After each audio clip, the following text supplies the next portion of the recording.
The secret to never getting angry again, the empty boat parable first. Let me explain why this story is special and why you should definitely keep it in your mind always. You know, this story is not found in one single ancient text like the Upanishads, for example. It is a timeless story that has been passed down through generations of Zen Buddhists and Taoists. It is a simple story, but the secret it holds is like a pearl hidden within an oyster.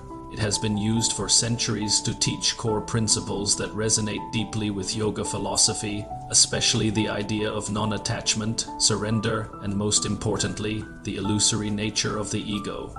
Now, why should you care about this?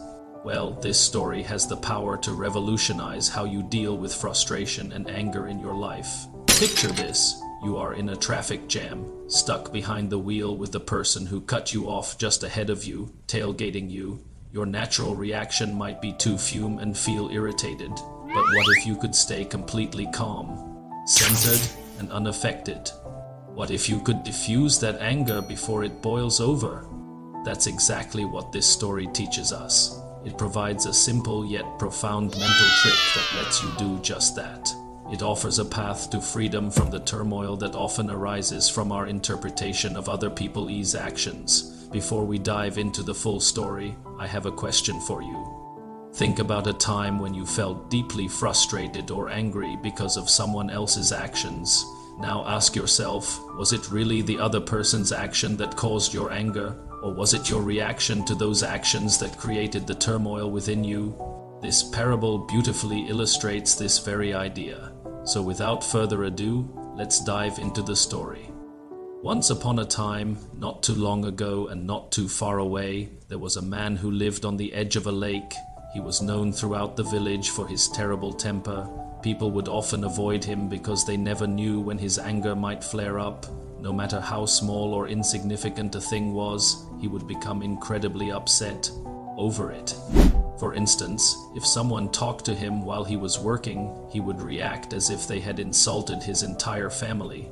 If the weather didn't cooperate with his plans, he would become furious as if nature itself had wronged him. Basically, he was just a grumpy, bad-tempered guy. One day he decided enough was enough. He was tired of his own bad mood and wanted to find some peace. So he took a small boat out into the middle of the lake to get away from everything and everyone. He thought being alone on a quiet lake would help him relax and maybe even meditate. After spending a few peaceful hours on the lake, he began to feel a sense of calm he hadn't felt in ages. He closed his eyes and started to meditate, enjoying the gentle rocking of the boat and the sound of the waves. But then suddenly, just as he entered a deep state of meditation, he felt a big splash and a jolt. The boat had hit something. He opened his eyes and looked around to see if there was anyone there, but he was the only person in the boat. He looked around again to see what he had hit, but he couldn't find anything.